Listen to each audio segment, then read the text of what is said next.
नमस्कार, आप देख रहे हैं दूरदर्शन किसान। मैं हूं मोनालिसा। स्वागत है आपका हमारे खास कार्यक्रम वाद संवाद में। एक ऐसा कार्यक्रम जिसमें हम खेती किसानी से जुड़े किसी गंभीर मुद्दे को मंथन के जरिए दिशा देने की कोशिश करते हैं। साथ है विश्वास है, हो रहा विकास है। जी हां, प्रधानमंत्री श्री नरेंद्र मोदी के नेतृत्व में केंद्र सरकार ने 3 साल पूरे कर लिए। इन 3 सालों में काफी कुछ हुआ। इनमें से एक है आज तक का सबसे बड़ा कर सुधार, जीएसटी यानी गुड्स एंड सर्विसेज टैक्स। इससे होगा एक देश एक कर, यानी पूरे देश में एक जैसा कर। इससे पूरी अर्थव्यवस्था में क्रांतिकारी बदलाव होगा। हर वर्ग पर जीएसटी का असर पड़ेगा। जीएसटी 1 जुलाई से लागू होना है। जाहिर है कि इसका खेती किसानी पर भी असर पड़ेगा। जीएसटी परिषद ने 98 श्रेणियों में 1211 वस्तुओं की कर दरों का ऐलान भी कर दिया है। 4 स्लैब में दरें आने के बाद आम आदमी से लेकर छोटे बड़े व्यापारी, उद्योगपति, ट्रांसपोर्टर, रेस्तरां और होटल मालिक तक जीएसटी के असर का आकलन कर रहे हैं। ऐसे में कृषि क्षेत्र पर जीएसटी के असर की चर्चा करना लाजमी हो जाता है, इसलिए कि देश की 58.4% आबादी की आजीविका का मुख्य स्रोत कृषि है। देश के सकल घरेलू उत्पाद यानी जीडीपी में 16% का योगदान कृषि क्षेत्र का है और निर्यात से होने वाली आय में 10% हिस्सेदारी कृषि क्षेत्र की है। मोदी सरकार किसानों की माली हालत बेहतर बनाने की दिशा में पुरजोर कोशिश कर रही है। सरकार के हर फैसले की कड़ी किसानों की आमदनी बढ़ाने की कड़ी से मिलती है। जीएसटी से प्रत्यक्ष और परोक्ष दोनों तरह से किसानों को लाभ मिलने के आसार हैं। प्रधानमंत्री का कहना है कि गरीबी हमें विरासत में मिली है। जीएसटी गरीबी से निपटने में सहायक होगा। किसान और कृषि क्षेत्र कितना और कैसे प्रभावित होगा, जीएसटी की दर से खेती को क्या डर, इस पर हम वाद संवाद करेंगे हमारे कार्यक्रम में।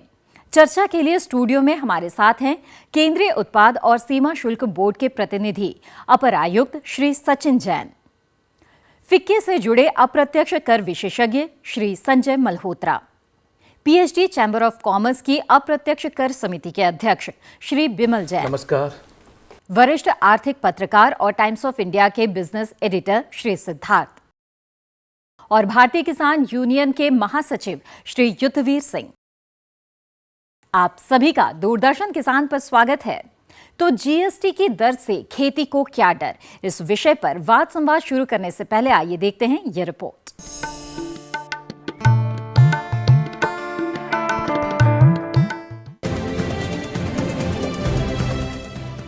कृषि क्षेत्र की सबसे बड़ी समस्या एक राज्य से दूसरे राज्य में कृषि जिन्सों को लाने ले जाने की है। ऐसी उम्मीद है कि जीएसटी से ये समस्या हल हो जाएगी। जीएसटी में उत्पाद शुल्क, वैट, सेवा कर, विलासिता शुल्क, मनोरंजन कर, चुंगी कर जैसे 7 से 13 कर समाहित किए गए हैं। इसलिए जीएसटी एकीकृत कर है। जीएसटी लागू होने से पूरा देश एकीकृत बाजार में तब्दील हो जाएगा, यानी पूरे देश में किसी भी वस्तु और सेवा पर समान दर से कर लागू होगा। इसलिए उस वस्तु और सेवा की कीमतें हर जगह समान होंगी। इस तरह प्रधानमंत्री की महत्वाकांक्षी ई-नाम यानी इलेक्ट्रॉनिक नेशनल एग्रीकल्चर मार्केट योजना को बढ़ावा देने में मदद मिलेगी। जीएसटी के कारण सप्लाई चेन के तंत्र में सुधार होगा। इसलिए एक राज्य से दूसरे राज्य तक कृषि जिन्सों की ढुलाई में वक्त कम लगेगा। ज्यादातर कृषि जिन्स जल्दी खराब हो जाते हैं। सप्लाई चेन दुरुस्त होने के कारण उन जिन्सों की बर्बादी रुकेगी जो जल्दी खराब हो जाती हैं। जीएसटी पारदर्शिता, विश्वसनीयता और सप्लाई चेन तंत्र की टाइमलाइन में सुधार के लिए जरूरी है। एक अच्छा सप्लाई चेन तंत्र जिन्सों की बर्बादी और लागत घटाता है। इसके अलावा कृषि में काम आने वाली भारी मशीनों की लागत घटाने में भी मदद मिलेगी।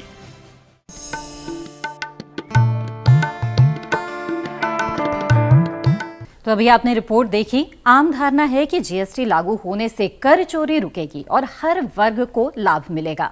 हालांकि कुछ वस्तुएं महंगी भी हो जाएंगी। किसान उत्पादक ही नहीं, उपभोक्ता भी है। तो ये आम उपभोक्ता सबसे पहले जानना चाहता है कि क्या खरीदना उसके लिए महंगा पड़ने वाला है और क्या खरीदना सस्ता। तो अपर आयुक्त श्री सचिन जैन हमारे साथ मौजूद है, आइए उन्हीं से जानते हैं। सचिन जी, इस बारे में थोड़ी रोशनी डालिए, क्या सस्ता होगा, क्या महंगा होगा, खासतौर पे किसानों के नजरिए से अगर देखें। कृषि क्षेत्र एक इस तरीके का क्षेत्र है जिसको जीएसटी में, अगर किसी एक क्षेत्र के लिए कहा जाए जिसको जीएसटी में 0 रेटिंग किया गया, अर्थात जिसमें जो उसके इनपुट्स हैं, इनपुट सर्विसेज हैं या फिर जो आउटपुट हैं, उनके ऊपर दोनों क्षेत्रों में टैक्स से, जीएसटी से एग्जम्पशन दी गई है। जीएसटी कर उनके ऊपर नहीं लगाया गया है जी। अगर हम किसी और दूसरे क्षेत्र की बात करें तो उसके अलावा सिर्फ एक एक्सपोर्ट एक ऐसा क्षेत्र है जहाँ पर इस तरीके की 0 रेटिंग की व्यवस्था है।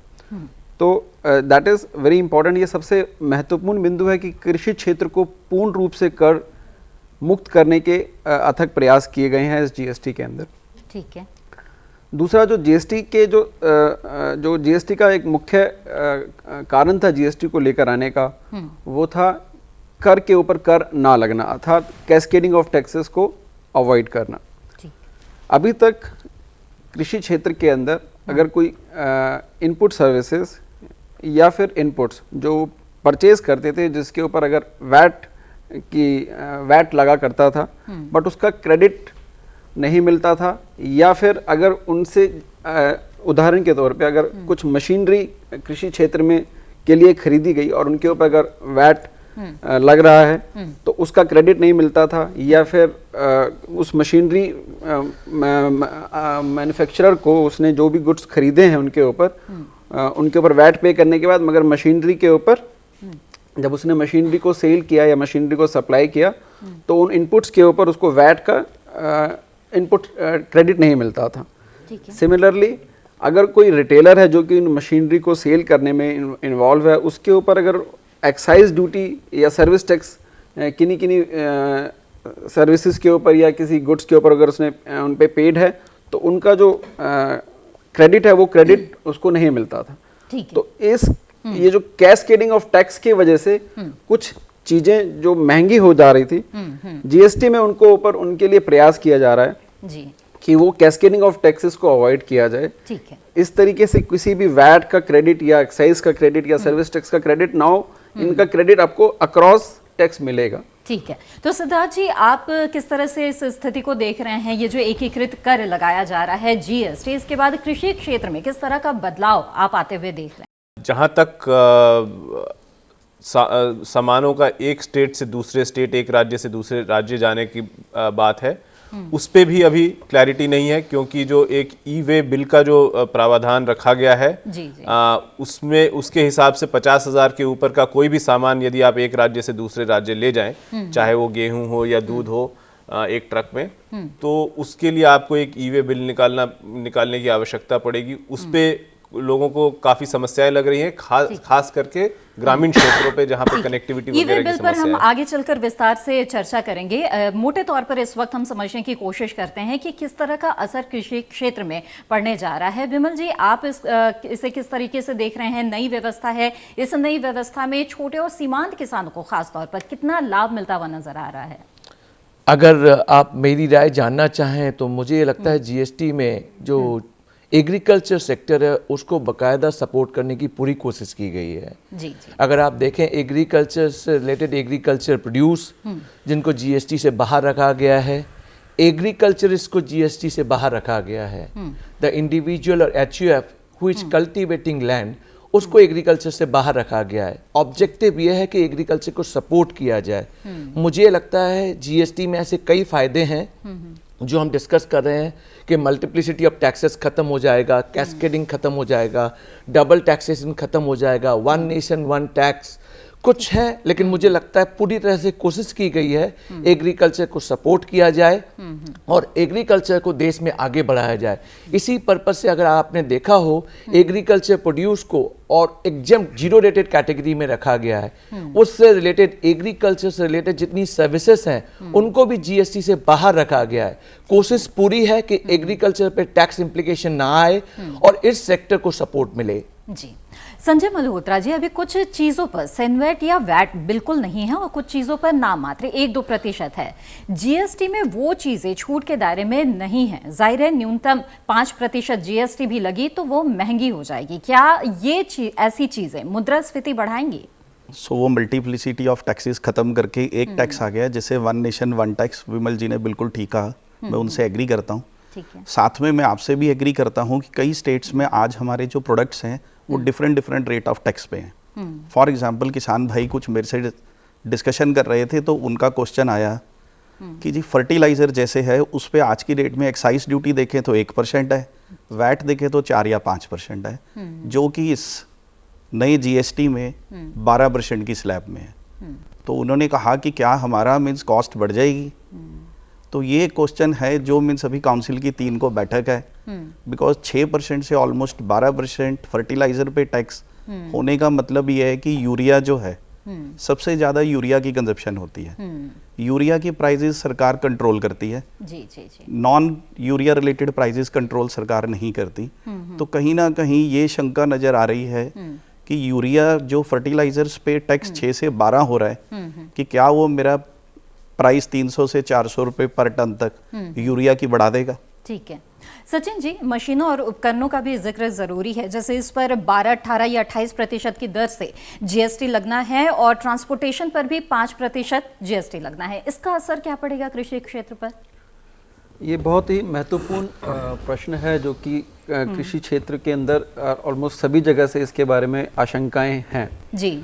तो मैं आपको थोड़ा सा बताना चाहूँगा कि जब भी किसी गुड्स के ऊपर या सर्विसेज के ऊपर जो कर का प्रावधान किया जाता है, कर निर्धारित किया जाता है, उसकी एक थोड़ा जटिल प्रक्रिया है। अच्छा। मैं आपको थोड़ा सा संक्षेप में बताने की कोशिश करता हूँ कि जब भी किसी गुड्स के ऊपर टैक्स लगाया जाता है तो ये देखा जाता है कि हमारा जो आउटपुट टैक्स और इनपुट टैक्स के बीच में एक कोऑर्डिनेशन हो। आउटपुट टैक्स और आउटपुट टैक्स अगर हमारा कभी भी इनपुट टैक्स से अगर कम होगा तो एक इन्वर्टेड ड्यूटी स्ट्रक्चर क्रिएट हो जाता है, जिसकी वजह से जो टैक्स इंसिडेंस है वो अल्टीमेटली जो उपभोक्ता है उसके ऊपर पड़ता है। या फिर एक लोकल इंडस्ट्री जो है उस लोकल इंडस्ट्री को भी एक लेवल प्लेइंग फील्ड देने का एक हमेशा कंसर्न रहता है। बिकॉज अगर हम लोग किसी क्षेत्र को, किसी गुड्स को टैक्स से पूर्ण रूप से छूट दे देंगे तो उन गुड्स के ऊपर जो इम्पोर्टेड गुड्स होंगे, इम्पोर्टेड गुड्स में उनके ऊपर हम लोग फिर वो टैक्स नहीं लगा सकते, जो कि आज की डेट में अगर इम्पोर्ट हम लोग कुछ करेंगे तो उसके ऊपर आईजीएसटी लगता है। बट अगर हम लोगों ने उसके ऊपर जीएसटी नहीं लगाया तो उसके ऊपर हम लोग को आईजीएसटी नहीं लगा सकते। मगर जो लोकली प्रोड्यूस गुड्स हैं उनके ऊपर जो उनके इनपुट्स हैं और इनपुट सर्विसेज हैं उनके ऊपर कुछ टैक्स का इंसिडेंस रहता है। तो वो टैक्स का इंसिडेंस जो है उनको महंगा कर देगा अल्टीमेटली उपभोक्ताओं के लिए, वो उस इंडस्ट्री के लिए भी एक उसके लिए नुकसानदायक होगा। बिकॉज जो हमारा इंपोर्ट है वो सस्ता हो जाएगा विज़ लोकल प्रोडक्शन। तो ये कुछ और चीजें हैं जिनको हम लोग ध्यान में रखते हैं जब किसी गुड्स के ऊपर या सर्विसेज के ऊपर हम लोग टैक्स के रेट को निर्धारित करते हैं। जहां तक आपने जस्ट एक ट्रांसपोर्टेशन की बात की, तो ट्रांसपोर्टेशन ऑफ एग्रीकल्चर प्रोड्यूस को अभी तक भी सर्विस टैक्स के दायरे से बाहर रखा गया था और जीएसटी में भी उसको सर्विस टैक्स के दायरे से बाहर रखा गया, इन द सेंस कि उसके ऊपर एग्जम्पशन दिया गया। अच्छा, ठीक है। युद्धवीर जी, अब आपसे मैं जानना चाहूंगी कि जैसे कि चर्चा में बात जाहिर हो रही है कि जो मूल भावना है उसमें कहीं ना कहीं किसान और कृषि क्षेत्र का हित है, उसे देखते हुए ये नई व्यवस्था लाई जा रही है। आप इस नई व्यवस्था को किस तरह से देख रहे हैं? देखिए, इसमें देखने से ये आभास होता है इसका कि बहुत चीज़ें इस तरह की हैं इसके लागू होने से दुष्प्रभाव उन पे पड़ेंगे। एक तो सबसे मुख्य बात है, आम किसान की हालत आज अच्छी नहीं है। और आम किसान में वो किसान जो ठेके पे खेती करता है, टेनेंट फार्मर, उसकी हालत तो और भी ज़्यादा खराब है। वो खेती ठेके पे लेता है। किसान अगर खेती का मालिक है तो कम से कम ठेके की रकम नहीं देनी पड़ती है। और जीएसटी में टेनेंट फार्मर को जीएसटी में लाया गया। वो फार्मर जो सबसे कमजोर कड़ी है किसानी की, उसको इस जीएसटी के दायरे में लाया गया, उस पे जीएसटी लागू होगा। पता नहीं क्या सोच के और किस तरह से क्या निर्णय लिया सरकार ने, बिना सोचे समझे लिया गया निर्णय है। ये मतलब उस पर बहुत ही बड़ा दुष्प्रभाव पड़ने वाला है टेनेंट फार्मर के ऊपर। और दूसरा पोल्ट्री जो थी, अच्छा, पोल्ट्री को जीएसटी के दायरे में लाया गया है। जो पशुपालन है उसको जीएसटी के दायरे में लाया गया है। जो नर्सरी, जो पौधे बना के और जो बेचते हैं, नर्सरी जिनकी है, उसको जीएसटी के दायरे में लाया गया है। ठीक है। और मिलेट्स, जो दाल, जो आज देश की सबसे बड़ी समस्या शॉर्टेज है मिलेट्स की, और मिलेट्स का किसान जो है वो रेन फेड एरिया में रहता है, बहुत ही मतलब कमजोर किसान जिसे कह सकते हैं। विदर्भ का किसान जो है, विदर्भ से, और ये बुंदेलखंड का किसान जो है दाल पैदा करता, जी जी जी, 5-5, 6-6 साल सूखे का सामना करता। क्या मतलब क्या सोचा सरकार ने कि मिलेट्स को उसमें 5% उस पे वो जीएसटी लगा दिया, उस किसान को सबसे कमजोर उस कड़ी को चुन के उस पे जीएसटी लगाया गया। दूसरी तरफ दावा ये किया जा रहा है कि किसान को इससे लाभ मिलेगा, किसानों, मतलब इसमें तो जो, इसको अगर आप देखें तो इसमें जो चीजें अभी तक निकल के सामने आई हैं, उसमें जो किसान है उस पर सीधे दुष्प्रभाव पड़ेंगे खेती। चलिए इसका जवाब ले लेते हैं। सचिन जी यहाँ पर मौजूद है। सचिन जी, इसका जवाब देना चाहेंगे आप? भाई युद्धवीर जी ने जो पहला प्रश्न किया कि टेनेंट फार्मिंग के ऊपर, जी जी, हमें इसके संदर्भ को समझना पड़ेगा कि टेनेंट फार्मिंग, सभी स्टेट्स के अंदर टेनेंट फार्मिंग के अलग अलग प्रावधान हैं।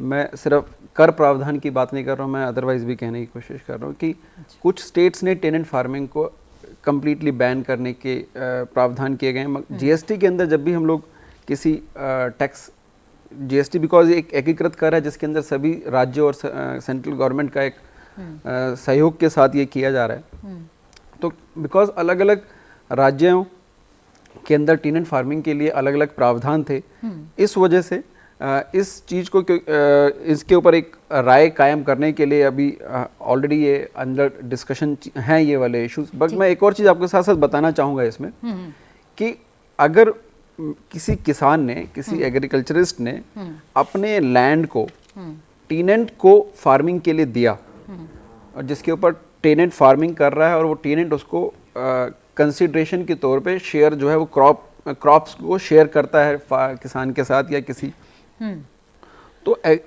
करके जीएसटी के अंदर हायरिंग और leasing of vacant land for agricultural purposes is exempted, so that activity is per se exempted. जो दूसरा प्रश्न किया पोल्ट्री के लिए, प्लांट्स के लिए, पशुपालन के लिए, जी, जी, जी, तो बिल्कुल। उसको जीएसटी के दायरे में जरूर लिया गया है, मगर उनके ऊपर भी जो कर है उनको 0 रेट किया गया है। तो इन पशुपालन के जितने भी fresh plants, live plants, fresh जो फिशेस, एग जो कि फ्रोजन नहीं है, जो कि प्रोसेस नहीं है, उन सब के ऊपर जो कर है वो 0 रेट करके उसको कोशिश की गई है कि उनके ऊपर वो टैक्स का बर्डन ना पड़े। जी विमल जी, अगर इस पर कोई टिप्पणी आप करना चाहेंगे, जिस बारे में चर्चा हो रही है, टेनेंट फार्मिंग की बात हो, चाहे ये जो शंकाएं मन में है कि पशुपालन है, पोल्ट्री है, ये चीज़ भी जीएसटी के दायरे में लाया गया है, तो इससे किसानों को किस तरह से नफा नुकसान होगा, आप किस तरह से आंकते हैं इसे? देखिए, जैसा सचिन जी ने अभी कुछ देर पहले कहा और मैं भी उनसे सहमत हूँ इस बात पे कि supply of farm labour GST से बाहर रखा गया है।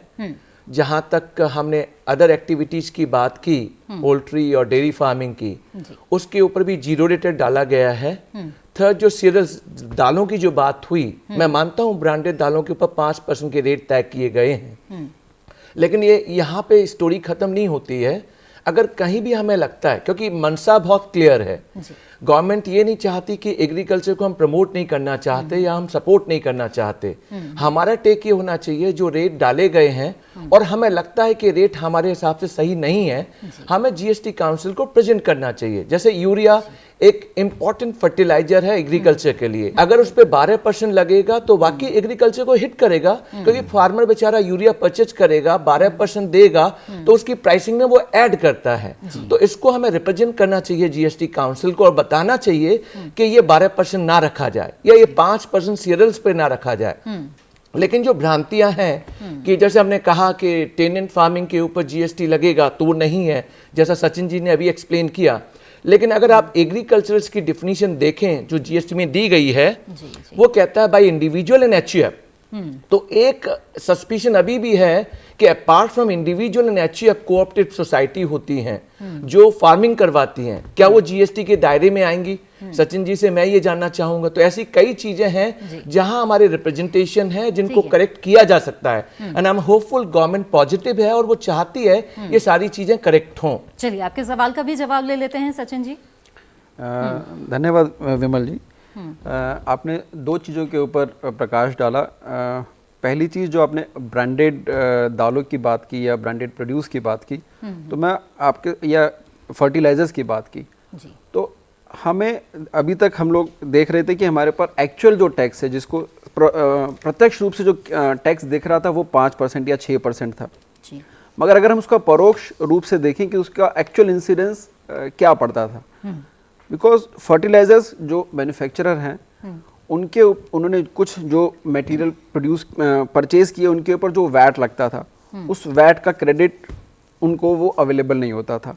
उसी तरीके से बहुत सारे ऑक्ट्राई एंट्री टैक्स जो लगते थे उनके बारे में अभी हम लोग चर्चा नहीं की, वो वाले टैक्स भी उनके ऊपर लगा करते थे। तो अल्टीमेटली जो इन प्रोडक्ट के ऊपर जो एक्चुअल इंसिडेंस है, जो कि वो प्राइस में अलग से नहीं दिखाई देता है मगर उस कॉस्ट के अंदर वो शामिल होता है, तो वो जो एक्चुअल इंसिडेंस था वो अभी भी करीबन 12% के आसपास, जैसे मैंने बताया कि एक जटिल प्रक्रिया है और इसको पूरी तरीके से कैलकुलेट करके उसके इंसिडेंस को कैलकुलेट करके इसको डिटरमिन किया गया, तो वो अभी भी करीबन 12% के आसपास टैक्स इंसिडेंस पड़ता था, जो कि प्रत्यक्ष रूप से आपको बिलिंग में नहीं दिखता था मगर उसकी परोक्ष रूप से कॉस्ट उसके अंदर शामिल होती थी।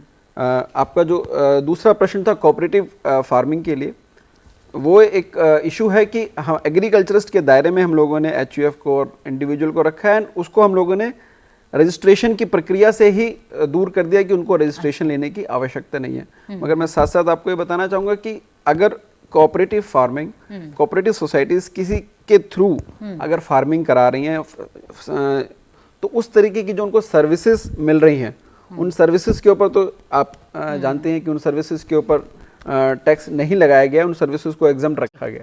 जी बिल्कुल, तो इसी तरह से ये चर्चा जारी रहेगी, लेकिन फिलहाल वक्त हो गया है एक छोटे से ब्रेक का। ब्रेक के बाद भी जारी रहेगा वाद संवाद। जीएसटी की दर से खेती को क्या डर? बने रहिए दूरदर्शन किसान पर।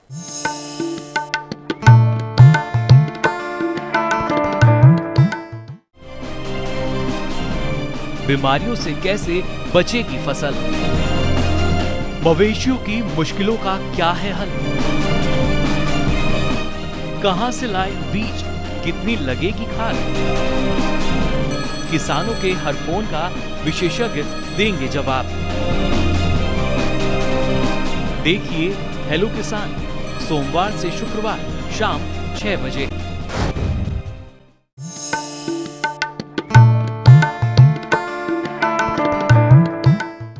ब्रेक के बाद दूरदर्शन किसान पर आपका फिर से स्वागत है। आप देख रहे हैं वाद संवाद। जीएसटी की दर से खेती को क्या डर? जीएसटी के दायरे में कौन सी वस्तुएं और सेवाएं हैं, जीएसटी काउंसिल ने तय कर दिया है। वित्त मंत्री अरुण जेटली ने जम्मू कश्मीर में जीएसटी काउंसिल की 2 दिन की बैठक के बाद 1211 वस्तुओं की दरों की घोषणा की। इस मुद्दे पर चर्चा को हम आगे बढ़ाएंगे, लेकिन उससे पहले आइए देखते हैं ये रिपोर्ट।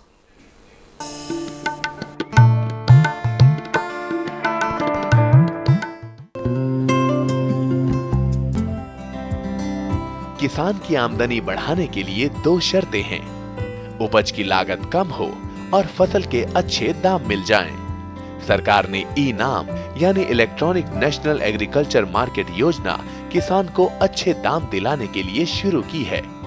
पहली शर्त पूरी करने यानी उत्पादन लागत कम करने के लिए जरूरी है कि किसान को सस्ती दरों पर बिजली, पानी, खाद, बीज, कीटनाशक और जुताई, फसल कटाई और सिंचाई के उपकरण सस्ते दामों पर मुहैया कराए जाएं। सरकार करों का बोझ कम कर इनके दाम नीचे रखने की कोशिश करती है। जीएसटी परिषद ने खाद पर 12% जीएसटी लगाया है, जबकि मौजूदा दर 4 से 8% है। ये दर इस बात पर निर्भर करती है कि खाद बनाने में कौन सा कच्चा माल इस्तेमाल हुआ है और किस राज्य में बेचा जा रहा है। जीएसटी दर 12% हो जाने के बाद यूरिया के दाम 300 से 400 रुपए प्रति टन बढ़ सकते हैं। किसान सबसे ज्यादा यूरिया इस्तेमाल करता है। डीएपी जैसे दूसरे खाद की खुदरा कीमत 3000 रुपए तक हो सकती है। अभी तक खाद की ढुलाई पर कोई सेवा कर नहीं है। अधिकतर राज्यों ने माइक्रोन्यूट्रिएंट, ऑर्गेनिक खाद और बायो फर्टिलाइजर पर वैट से छूट दी हुई है, लेकिन 12% जीएसटी लगने से ये खाद भी महंगी हो जाएगी। यदि सरकार यूरिया पर कर का भार सब्सिडी के रूप में वहन करना चाहती है तो हर महीने सरकारी खजाने पर 1000 करोड़ रुपए का अतिरिक्त बोझ पड़ेगा, वरना 50 किलो का कट्टा 20 रुपए महंगा हो जाएगा।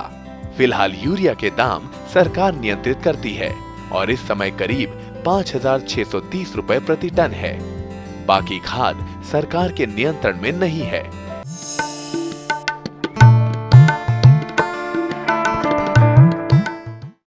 तो ये रिपोर्ट आपने देखी। आइए चर्चा को आगे बढ़ाते हैं। सिद्धार्थ जी, जिस तरह से हम चर्चा में आगे भी खाद की बात कर चुके हैं, जीएसटी दरें लागू होने के बाद यूरिया, डीएपी और अन्य खाद महंगे हो जाएंगे, उत्पादन लागत बढ़ेगी, तो अनाज और दूसरी जिंसों के दाम भी बढ़ेंगे। क्या आपको लगता है इससे क्या महंगाई नहीं बढ़ेगी? खाने पीने की चीज़ों में थोड़ी महंगाई बढ़ने की आशंका है यदि सरकार ये एक्स्ट्रा कॉस्ट जो पड़ेगा, जो एक्स्ट्रा जो टैक्स का बर्डन आएगा उसको उठाती नहीं है।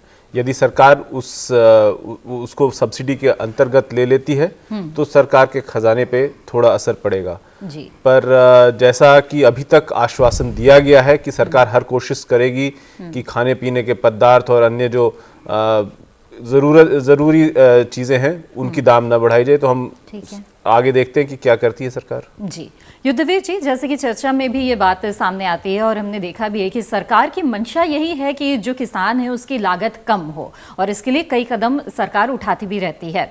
जीएसटी के लिहाज से अगर इसे देखें तो आप क्या कहना चाहेंगे? आपको लगता है लागत कम होगी, क्या असर पड़ेगा? देखिए, सुनने में बात अच्छी लगती है कि किसान की हालत अच्छी हो, किसान की हालत को सुधारने के लिए सरकार प्रयासरत है जी। जहाँ तक जीएसटी की बात है, जीएसटी से जैसा कि मैंने बताया, कुछ चीज़ें जो खेती से सीधी जुड़ी हैं वो जीएसटी के दायरे में लाई गई। दूसरी ये है कि जो भी खेती से संबंधित चीज़ें हैं जो किसान बाहर से खरीदता है उसकी इनपुट बढ़ेगी। इनपुट अगर उसकी बढ़ती है तो मुनाफा उसका निश्चित तौर पे कम होगा जी। हमारी जो एक बड़ी समस्या है वो हमको वाजिब दाम मिलने की हमारी एक लड़ाई रहती है हमेशा। सरकार हमको मिनिमम सपोर्ट प्राइस देती है, वो भी कुल 27 फसलों के लिए। 400 फसलें हिंदुस्तान का किसान पैदा करता है, 27 फसलों को भी कुछ राज्यों में प्रोटेक्शन है, पूरे देश में वो भी प्रोटेक्शन नहीं है। किसान को मंडी में जाके फेस करना है, मंडी जो सरकार के कंट्रोल से बाहर है सारी, और सरकार ये सुनिश्चित नहीं कर सकती कि हमको क्या मिलने वाला और क्या नहीं मिलने वाला, वो तो मंडी तय करेगी कि कितना एक्सप्लॉयटेशन हमारा होने वाला। मैंने अभी इसी सीजन में मैंने तरबूज और कद्दू पैदा किया, मेरा ट्रैक्टर भर के मंडी में भेजा, मंडी वालों ने कह दिया कि कस्टमर ही नहीं है, तरबूज को तो ले जाओ आप, जहाँ ले जाओ मर्जी हो ले जाके फेंक दो, और कद्दू का 1 रुपए किलो का भाव है। इस परिस्थिति में जब यहाँ देश का किसान मंडी के ऊपर टोटल निर्भर करता है और उसकी लागत प्रतिदिन आप बढ़ाते जाएंगे, इसमें लागत जीएसटी में जो भी चीजें दायरे में आ रही हैं, जैसे फर्टिलाइजर की आपने बात की, ट्रैक्टर पे जो है वो 28% के दायरे में ट्रैक्टर आ रहा है, दूसरे एग्रीकल्चर इंस्ट्रूमेंट जो है वो उसके दायरे में आ रहे हैं, तो निश्चित तौर पे लागत तो बढ़ने वाली है, उसको कोई रोक ही नहीं सकता। और हमको ये सुनिश्चित है ही नहीं कि हमको मिलने क्या वाला, वो हमें मार्केट और मंडी तय करेगी, तो हमको तो इसका नुकसान होने वाला निश्चित है, कोई बचा ही नहीं सकता। कौन सा मैकेनिज्म सरकार ने बनाया है जो बाद वाले लागत कम करने की और वाजिब मूल्य की, दोनों बातें जो आपने उठाई वो उसको पूरा करेंगे। आइए युद्धवीर जी, इसका जवाब ले लेते हैं। सचिन जी, जैसे कि सरकार की मंशा है कि कृषि लागत जो है वो बढ़ने ना पाए, उसे कम करने की कोशिश है, जीएसटी के जरिए ये किस हद तक संभव हो पाएगा? युद्धवीर जी ने जो सवाल किया वो बिल्कुल वाजिब है कि किस तरीके से हम लोग इसकी लागत को कम कर सकते हैं जी। तो इस परिप्रेक्ष्य में मैं आपको 2-3 चीज़ें बताना चाहूँगा। जैसा मैंने शुरू में बताया कि हमारा एकीकृत टैक्स होने की वजह से जो ऑक्ट्रॉय, जो multi level taxing at each states जो रहा करता था, वो टैक्स अब सब्ज्यूम हो जाएगा जीएसटी में। तो इससे जो सप्लाई चेन मैनेजमेंट है, जो पूरा लॉजिस्टिक सपोर्ट है, जो जीएसटी जो किसानों को मिलेगा, जो ट्रांसपोर्टेशन है, जो वेयर हाउसिंग है, वो जो लॉजिस्टिक सपोर्ट है, turnover of transport, efficient supply, उससे जो ना तो सिर्फ फूड की जो वेस्टेज अभी तक हो रही थी ट्रांसपोर्टेशन डिलेज की वजह से, जैसे आप जानते हैं कि अभी तक 48 घंटे का डिले कहा जाता है कि 48 ऑन एन एवरेज 48 घंटे का डिले सिर्फ वेटिंग के लिए लगता था मल्टी लेवल टैक्सेस को पे करने के लिए एट ईच स्टेट। वो डिले जो अगर कम होगा तो उससे जो फूड की जो वेस्टेज है ना तो वो फूड की वेस्टेज कम होगी, मतलब ना सिर्फ वेस्टेज कम होगी फूड की, और एट द सेम टाइम जो टर्नओवर है, ट्रांसपोर्टेशन कॉस्ट भी उस वजह से कम हो जाएगी, because transportation turnover will increase. तो ये प्रत्यक्ष रूप से आपकी जो ट्रांसपोर्टेशन और लॉजिस्टिक की जो कॉस्ट है, ठीक है, पहला वो कॉस्ट कम होगी। दूसरा जो टैक्स जो मैंने शुरू में बताया कि कर के ऊपर कर, जिसको हम लोग कैस्केडिंग की बात करते हैं, वो कैस्केडिंग कम होने की वजह से भी चाहे वो आपके इनपुट्स हों चाहे वो आपके आउटपुट्स हों, उन दोनों के ऊपर वो एक कॉस्ट को या लागत को कम करेंगे। ठीक है, और साथ ही वाजिब मूल्य की भी बात की तो ई-नैम सरकार की महत्वाकांक्षी योजना है, ये बताइए कि जीएसटी के जरिए से इस योजना को किस तरह से बढ़ावा मिलेगा? जी, नेशनल एग्रीकल्चर मार्केट और कॉमन एग्रीकल्चर मार्केट, जो मैं अभी उसी के ऊपर आने ही वाला था। जैसे जब हम लोग एक एकीकृत कर व्यवस्था की बात करते हैं, जब one nation one tax and one market, जब एक जीएसटी की अवधारणा ही नेशनल एग्रीकल्चर मार्केट्स की अवधारणा के बिल्कुल अनुरूप है कि अगर हम वन नेशन वन मार्केट की बात करेंगे तो किसानों के लिए ये बहुत रूप से संभव है कि अब वो अपने प्रोडक्ट को अगर किसी लोकल मार्केट में उन प्रोडक्ट के लिए सही मूल्य या वाजिब मूल्य नहीं प्राप्त हो पा रहा है तो वो दूसरे क्षेत्रों में उन प्रोडक्ट्स को भेज सकता है। वहाँ पर भी सेम जो टैक्स होगा वहाँ पर भी जीएसटी वो सेम होगा। अभी तक इस तरीके के नहीं था, किसी राज्यों में खाद्य पदार्थों पे अलग तरीके की टैक्स थे, किसी राज्यों में अलग तरीके के टैक्स थे, मगर अब उसके पास दूसरी मार्केट तक पहुंचने की अपार संभावनाएं हैं। एंड वो अपने प्रोडक्ट को अगर किसी एक मार्केट में जो अगर रेट उसको वाजिब मूल्य नहीं मिल रहा है तो दूसरी मार्केट में जाकर या दूसरे क्षेत्रों में जाकर उन वाजिब मूल्य को ले सकता है। मतलब हमारा जो एनएएम की जो अवधारणा है, एनएएम का जो कॉन्सेप्ट है, हम लोग उसी को जीएसटी कंप्लीट रूप से सपोर्ट करता है। जी जी बिल्कुल। संजय मल्होत्रा जी, ट्रैक्टर उद्योग को अभी तक उत्पाद शुल्क में छूट है, उद्योगपति छूट से खुश थे, अब वही उद्योगपति छूट नहीं चाहते हैं, ये क्या पहेली है, जरा हमें समझाएं। ट्रैक्टर उत्पाद में जैसे आप देखें, सचिन जी ने जब शुरुआत की थी तो उन्होंने एक चीज़ बहुत सही कही थी कि आज अगर हमारा फिनिश प्रोडक्ट एग्जम्प्टेड है तो जो भी उसमें हमारे रॉ मटेरियल इनपुट्स लगते हैं, ट्रैक्टर बनाने के लिए कुछ भी लगता है, उस पे आज छूट नहीं है जी। तो उस पे तो हम टैक्स पे कर ही रहे हैं आज भी, विच इज 12.5% से लेके 18% तक। 12.5 एक्साइज, 6% के करीब वैट आ गया, कई स्टेट्स में तो 12.5 और 12.5 तक वैट है। सो 25-26% के करीब रॉ मटेरियल पे वो टैक्सेस पे कर रहे थे। बट वो जब ट्रैक्टर पे छूट है तो वो ट्रैक्टर की कॉस्ट में वो टैक्सेस ऐड हुए हैं आपके रॉ मटेरियल के। तो जितना वैल्यू एडिशन है उस पे उद्योगपति को पता था कि अगर मेरे ट्रैक्टर पे टैक्स नहीं लग रहा सो वो सिर्फ वैल्यू एडिशन पे नहीं लग रहा। बट गवर्नमेंट ने अब मीन्स कई जगह आप देखेंगे तो उद्योगपति ने ये भी कहा कि नहीं जी आप ट्रैक्टर पे टैक्स लगा दीजिए। वो टैक्स इसलिए लगाने के लिए कहा क्योंकि उन्होंने देखा कि हमारा 12.5% एक्साइज जा रही थी पहले, 12.5% वैट जा रहा था, उसके ऊपर सर्विसेज पे अलग 15% टैक्स जा रहा था। तो जितना ट्रैक्टर के ऊपर टैक्स बनता कुछ कंपनीज के केस में, उनका रॉ मटेरियल का टैक्स उससे ज्यादा था। तो अगर देखा जाए तो आज 28% टैक्स के बाद भी ऐसा नहीं है कि बहुत सीधा ही 28% का कोई ट्रैक्टर की कॉस्ट में इम्पैक्ट आ जाएगा। अच्छा, युद्धवीर जी आप क्या कहना चाहेंगे, जो कृषि उपकरण हैं, मशीनें हैं, उनके लिहाज से आपको क्या लगता है उस पर किस तरह से असर पड़ रहा है? मैं अभी ट्रैक्टर की चर्चा की और साथियों ने बताया, मैं इसी पे बात करना चाहूँगा। जरूर। सबसे बड़ा जो बेलगाम इंडस्ट्री है वो ट्रैक्टर इंडस्ट्री है। आप कोई व्हीकल खरीदो तो उसकी प्राइस फिक्स है कंपनी के द्वारा। ट्रैक्टर पे कोई अंकुश, ट्रैक्टर कंपनियों पे कोई अंकुश नहीं है, वो अपनी मर्जी से बेचते हैं। कैश खरीदे तो कुछ मिलता है, लोन से खरीदे तो कुछ मिलता है, dealer to dealer, state state to state to कुछ मिलता। बहुत बड़ा घोटाला है ये सारा मामला, किसको फायदा होना और किसको फायदा नहीं होना। इस 28% के नाम से किसान को और मार देंगे। बड़ी निरंकुश इंडस्ट्री है ट्रैक्टर इंडस्ट्री जो है। तो और जो जैसा एक मैं और थोड़ा सा जवाब दूंगा, जैसा आपने ट्रांसपोर्टेशन की बात की, मैं आपकी जानकारी के लिए बता दूं, हम क्या है कि हम कॉन्सेप्ट उठाते हैं यूरोपियन और डेवलप्ड कंट्री के किसान का, जो हजारों हेक्टेयर में खेती करते हैं। यहाँ का किसान कहाँ ले जाके बेच देगा, कौन सी स्टेट में ले जाके बेच देगा? 1 एकड़, आधा एकड़, 1 बीघे, 2-2.5 बीघे, इस तरह के किसान हैं। उनके खेत से जाके व्यापारी खरीद लेता है। उनको कौन सा फायदा, कौन से ट्रांसपोर्ट में फायदा आप कराने जा रहे हैं जीएसटी से? इसमें मुझे ये लगता है जो इदवी जी ने कहा, टैक्सेशन से ज्यादा जो करप्शन है ट्रेड के अंदर, हमने मुद्दा इस तरह से उठाया, ट्रैक्टर पे 28% लगना चाहिए या 18% लगना चाहिए, जिस पे हमने ये कंक्लूड कर लिया कि ट्रैक्टर पे 18% लगना चाहिए, जिससे ट्रैक्टर इंडस्ट्री को कैस्केडिंग नहीं होगी। लेकिन अगर वो डिफरेंशियल प्राइस चार्ज करते हैं, इनकी ट्रीटमेंट ऑनेस्ट नहीं है, उसके लिए गवर्नमेंट को अदर स्टेप्स लेने चाहिए और ये इंश्योर करना चाहिए कि फार्मर को इस तरह की चीजें फेस ना हो। That would be my answer. ठीक है सचिन जी, इस पर आपकी प्रतिक्रिया तो ज़रूर लेंगे, और जो सुझाव विमल जी ने दिया है उस सुझाव को आप किस तरह से देख रहे हैं। साथ ही मशीनों उपकरणों की भी बात हो रही है, तो ये भी है कि किराए पर भी किसान लेते हैं, बुआई से लेकर कटाई तक के लिए मशीन किराए पर भी लेते हैं। इस पर पहले की तुलना में कर कम कर देना पड़ेगा, क्या आपको लगता है? 2 प्रश्न जैसे आपने पूछे, तो सर्वप्रथम I would like to answer this tractor. जी जी जरूर। Tractor as a finish product, tractor के ऊपर जीएसटी की जो कर है वो 28% नहीं है, वो 12% है फिनिश प्रोडक्ट के ऊपर। 28% जो है वो ट्रैक्टर के पार्ट्स के लिए टैक्स है। पार्ट्स के लिए है। तो अब उन लेट अस अंडरस्टैंड कि वो पार्ट्स किस तरीके के होते हैं, क्योंकि किसी भी पार्ट्स पे जो जब मैन्युफैक्चरर है, उस पार्ट्स का मैन्युफैक्चरर जब वो क्लियर करता है, at that point of time nobody knows कि वो ट्रैक्टर का पार्ट है। At the time of manufacture उसको नहीं पता कि ये ट्रैक्टर के पार्ट में बनेगा या किसी और व्हीकल्स के पार्ट में बनेगा, बिकॉज हर पार्ट के एक से ज़्यादा यूजेस पॉसिबल हैं।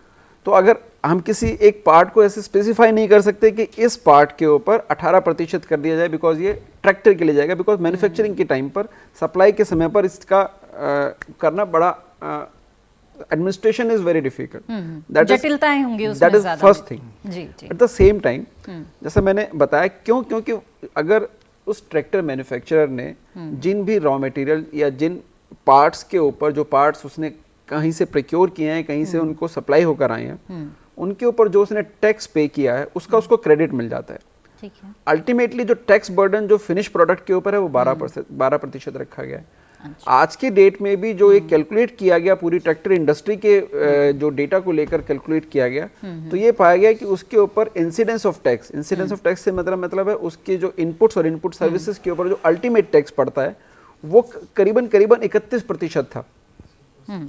ठीक है। तो बल्कि जीएसटी में उस इंसिडेंस ऑफ टैक्स को घटाकर 31% के टैक्स को घटाकर 28% किया गया कि ताकि वो इंसिडेंस ऑफ टैक्स कम रहे। एक और चीज मैं आपको बताना चाहूंगा कि अगर मैं ट्रैक्टर के फिनिश प्रोडक्ट के ऊपर टैक्स रेट को कम कर देता हूं, तो अगेन एक वो इन्वर्टेड टैक्स स्ट्रक्चर के उसमें आ जाता है कि देन उसके पास इनपुट टैक्स के ऊपर तो उसके ज़्यादा कर लग गया है और आउटपुट टैक्स जो है वो उसके ऊपर टैक्स कम है। बल्कि जीएसटी में एक और प्रावधान रखा गया जो कि बहुत ही स्वागत योग्य कदम है कि इस तरीके के इन्वर्टेड टैक्स स्ट्रक्चर के अंदर भी एक प्रावधान रखा गया है कि आपके पास अगर आपने अधिक टैक्स पे कर दिया है बिकॉज इनपुट के ऊपर आपने टैक्स ज़्यादा पे किया था, तो आपको उसके रिफंड के प्रावधान दिए गए हैं जीएसटी के अंदर, जो कि अभी तक नहीं थे। एक नया कर तो इसका फायदा कंपनियों को मिलेगा अगर वो रिफंड होगा तो अल्टीमेटली जो उनके जो टैक्स इंसिडेंस है, जो टैक्स इंसिडेंस जो बायर या उपभोक्ता किसानों को जो ट्रैक्टर है वो पहले की तुलना में महंगा मिलेगा या सस्ता? फिर वही बताना चाह रहा हूँ कि ट्रैक्टर का जो रेट, फिनिश प्रोडक्ट जो ट्रैक्टर का रेट है वो 12% है, वो 28% नहीं है। सबसे पहले इस चीज को हम लोग बिल्कुल समझ लें। ठीक है। तो ट्रैक्टर का रेट जीएसटी की वजह से महंगा या सस्ता होने के अच्छा। मेरा अपना विचार है, मेरी ठीक अपनी है। कैलकुलेशन है विमल कि जी, वो बिल सस्ता एक होगा। ब्रेक का समय हो गया है, अगर आप टिप्पणी करना चाहते हैं तो बिल्कुल संक्षेप में टिप्पणी छोटी करें, सी। फिर ब्रेक ले लेंगे जी। जैसा कि अभी सचिन जी ने कहा कि रॉ मटेरियल 28% पे आएगा और ठीक है। फिनिश स्ट्रक्चर 12% पे आएगा, जिससे क्या होगा कि आप टैक्सेस इनपुट पे ज्यादा पे करेंगे और आउटपुट पे आपका टैक्स कम होगा। ठीक है। तो इसमें ये भी भ्रांतियां आ सकती हैं कि जो इन्वर्टेड ड्यूटी स्ट्रक्चर क्रिएट होगा उसका रिफंड तो मिलेगा, लेकिन अगर ये डिफरेंशियल उन्हें ट्रैक्टर की प्राइसिंग में फार्मर को पास ऑन नहीं किया जी, तो बिल्कुल। फार्मर को वो फायदा नहीं होने नहीं हो वाला। पाएगा, बिल्कुल। ऑफ कोर्स मैं मानता हूँ रिफंड मिलेगा, लेकिन रिफंड की एक प्रक्रिया है। रिफंड में वो पास ऑन, आज यही वाली बात हो रही है कि 1 लाख का डिफरेंस आता है जब हम मेरठ और बेंगलोर की बात कर रहे हैं, तो इस तरह की चीजों को हमें कम करना चाहिए। इसीलिए मैंने कहा इसे एट पार 18%। बिल्कुल, व्यवस्था ऐसी हो जिसका लाभ सीधे सीधे किसानों को मिले। बहरहाल ये चर्चा जारी रहेगी। वक्त हो गया है एक और छोटे से ब्रेक का। ब्रेक के बाद जारी रहेगा वाद संवाद। जीएसटी की दर से खेती को क्या डर? बने रहिए दूरदर्शन किसान पर।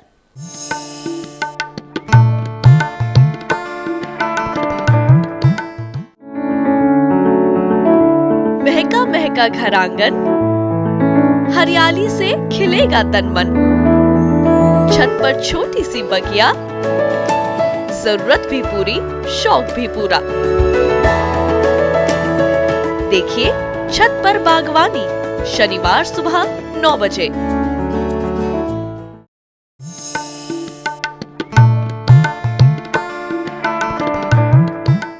ब्रेक के बाद दूरदर्शन किसान पर आपका फिर से स्वागत है। चर्चा का विषय है जीएसटी की दर से खेती को क्या डर। इस विषय पर चर्चा को आगे बढ़ाएं उससे पहले आइए देख लेते हैं एक और रिपोर्ट।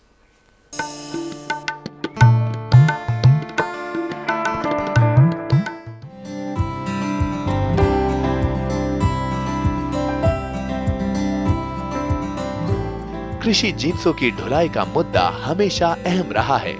कृषि में ज्यादातर ऐसे उत्पाद हैं कि उन्हें निश्चित समय अवधि में एक स्थान से दूसरे स्थान तक पहुंचाना जरूरी होता है, वरना वो सड़ गल जाएंगे। चुंगी और नाकों पर कागजी कार्रवाई के नाम पर ट्रकों को अनावश्यक रोक लिया जाता है। खास तौर से ऐसी समस्या तब आती है जब माल एक राज्य से दूसरे राज्य में प्रवेश करता है। माल समय पर नहीं पहुंच पाता, नतीजा होता है माल की बर्बादी। इस समस्या से निजात दिलाने के लिए सरकार ने जीएसटी कर प्रणाली के साथ ई वे बिल की योजना लागू करने का फैसला किया है। जीएसटी लागू होने के बाद माल ढुलाई का काम बढ़ेगा, क्योंकि अंतर्राज्यीय व्यापार बेरोक टोक हो सकेगा। यही वजह है कि अब कंपनियां अपने वेयरहाउसेस की संख्या कम कर रही हैं, जो विभिन्न राज्यों में थे। जीएसटी लागू होने के बाद 50,000 या इससे अधिक मूल्य के माल की ढुलाई ई वे बिल के बिना नहीं हो सकेगी। ई वे बिल माल की ढुलाई के लिए एक तरह का पूर्व हस्ताक्षरित ऑर्डर है, जो goods and services tax network GSTN पर इलेक्ट्रॉनिक तकनीक के जरिए ट्रांसपोर्टर को मिलता है। ई वे बिल माल की ढुलाई से पहले बनता है। ये बिल पंजीकृत या अपंजीकृत दोनों में से कोई भी व्यक्ति बना सकता है, या ट्रांसपोर्टर खुद भी बना सकता है।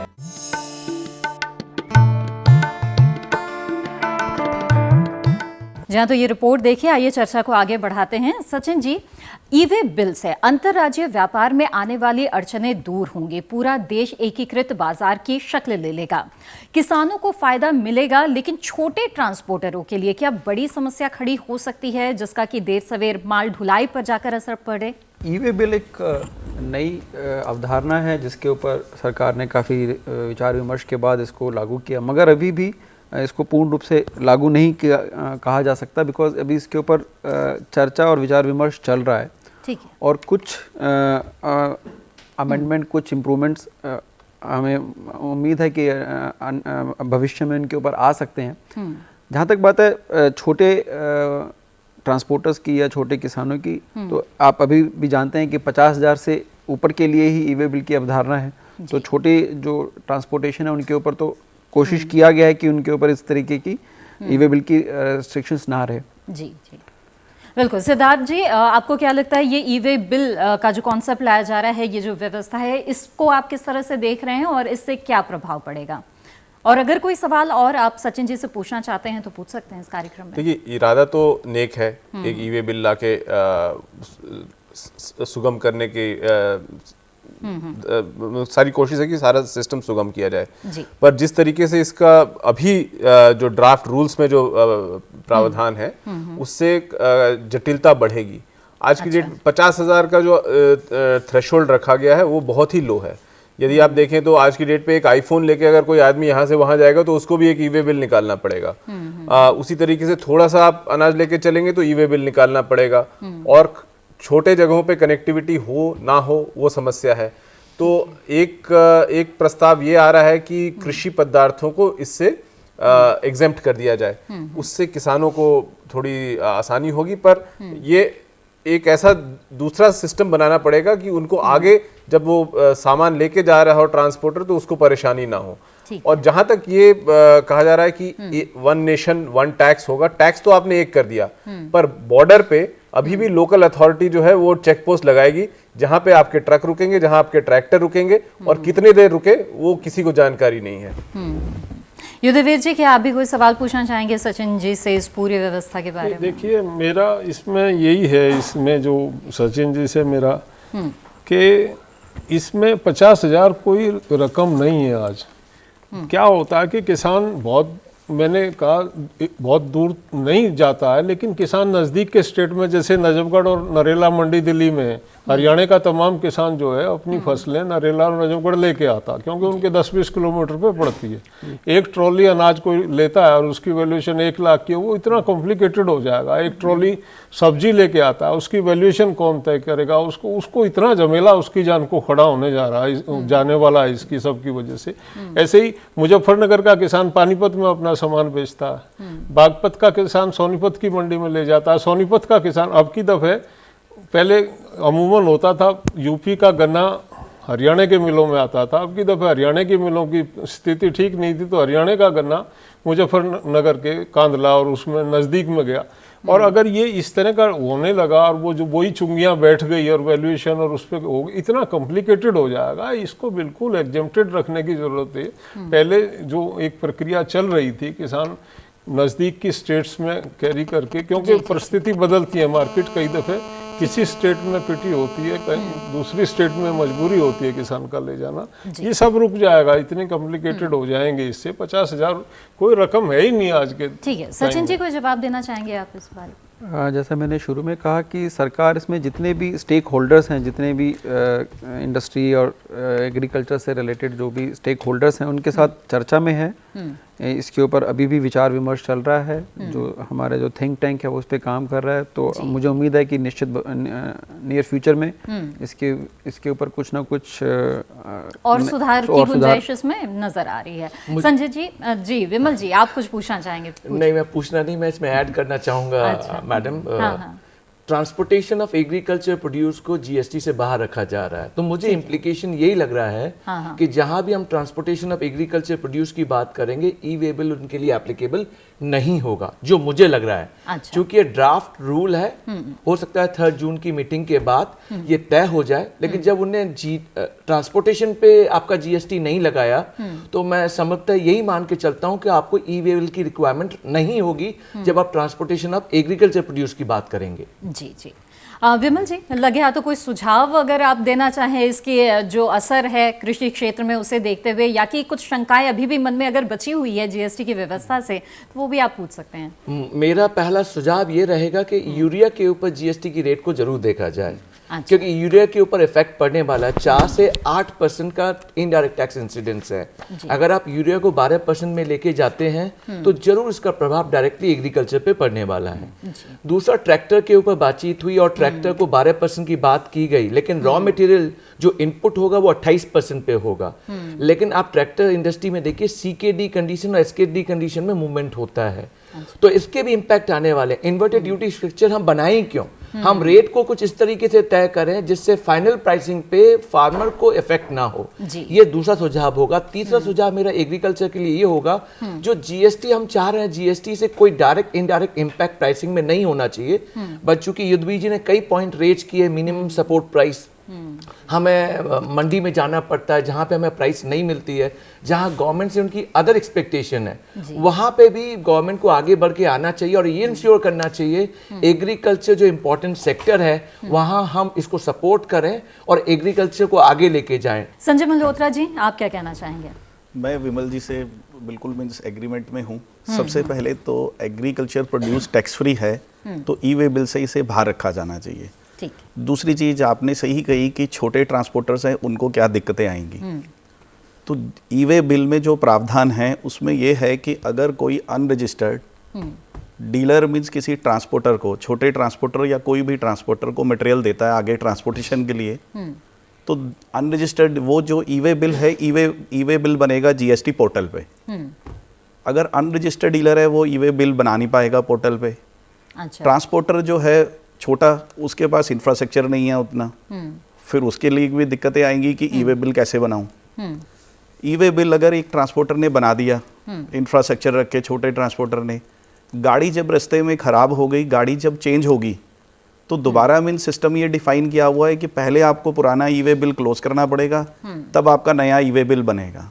जी। सो एक तरफ तो काफ़ी अच्छा गवर्नमेंट ने डिसीजन लिया कि हम चेक पोस्ट हटा देते हैं। जी जी। बट ये चेक पोस्ट हटने से जो ई वे बिल वाला मैकेनिज्म है कि जो IT अनेबल्ड है, पोर्टल पे आपको मीन्स ई वे बिल चढ़ाना है, तो क्या ये छोटे ट्रांसपोर्टर्स कर पाएंगे?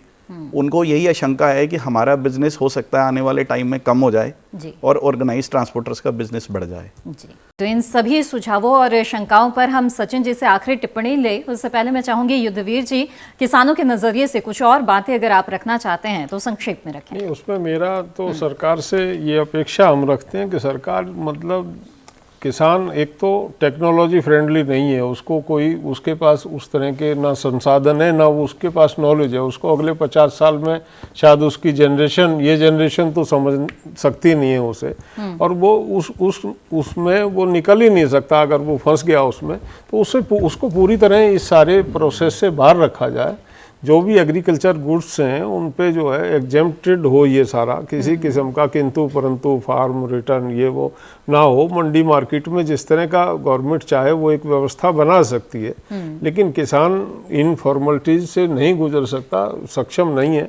तो सरकार से यही अपेक्षा हमारी है कि सरकार दूर रखे इस सारे मामले में, इस झमेले में किसान को ना डाले और ये सुनिश्चित करे कि जो GST के दायरे में जो दूसरी चीज़ें आ रही हैं जिनका किसान इस्तेमाल करता है, मशीनरी या फर्टिलाइजर, उनको सुनिश्चित करे कि उनका जो है असर खेती उसकी इनपुट पे ना पड़े। जी जी, तो तभी किसान को उसका लाभ कुछ मिल पाएगा। अन्यथा आज तो ये एक डर बना हुआ है कि आने वाले समय में लागत उसकी बढ़ने वाली है। ठीक है, तो सचिन जी से आखिरी टिप्पणी ले लेते हैं। सचिन जी, इस पूरी चर्चा के बाद क्या लगता है GST की दरों में किन मामलों में आपको लगता है कि समीक्षा की गुंजाइश है और क्या आप कहना चाहेंगे?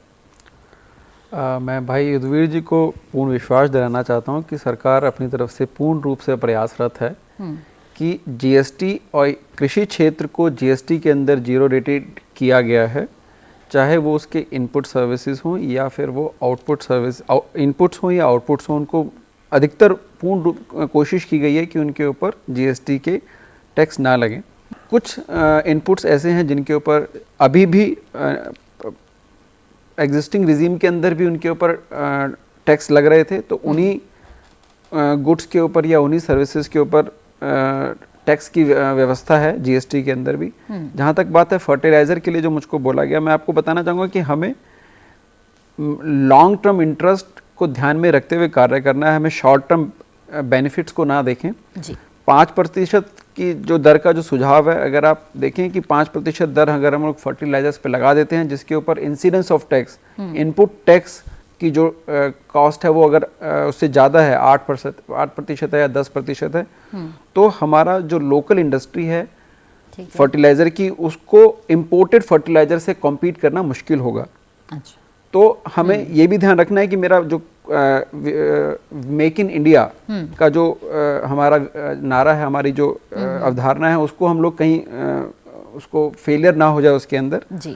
तो उसको भी ध्यान में रखते हुए इन सभी टैक्स रेट का जो निर्धारण किया गया है, इन सभी चीज़ों को ध्यान में रखते हुए निर्धारण किया गया है। बाकी आपकी तरफ से आज जो भी सुझाव हैं उन सुझाव के ऊपर हम लोग निश्चित रूप से विचार विमर्श करेंगे, अध्ययन करेंगे, और मुझे उम्मीद है कि जितने भी आशंकाएं हैं वो सारी निर्मूल साबित होंगी और हम लोग एक जीएसटी को एक पॉजिटिव रूप में आगे ले जाएंगे। जी बिल्कुल। तो वाकई जीएसटी की दर से खेती को क्या डर। विश्वास है कि सबसे बड़े कर सुधार से देश की आर्थिक खुशहाली में नए रंग भरेंगे और खासकर हमारे खेत खलिहान और गांव किसान समृद्धि का समूह गान गाएंगे, ऐसी आशा हम करते हैं। यूँ तो हमारे पास पूछने को बहुत कुछ है और विशेषज्ञ मेहमानों के पास बताने को, पर समय इजाजत नहीं दे रहा है। आज बस इतना ही। विदा लेने से पहले अपने विशेषज्ञ मेहमानों और किसान नेता युद्धवीर सिंह, आपका भी समय निकालने के लिए, वाद संवाद के लिए बहुत बहुत आभार। अगले सप्ताह वाद संवाद करने के लिए फिर मिलेंगे नए विषय के साथ। बने रहिए दूरदर्शन किसान पर।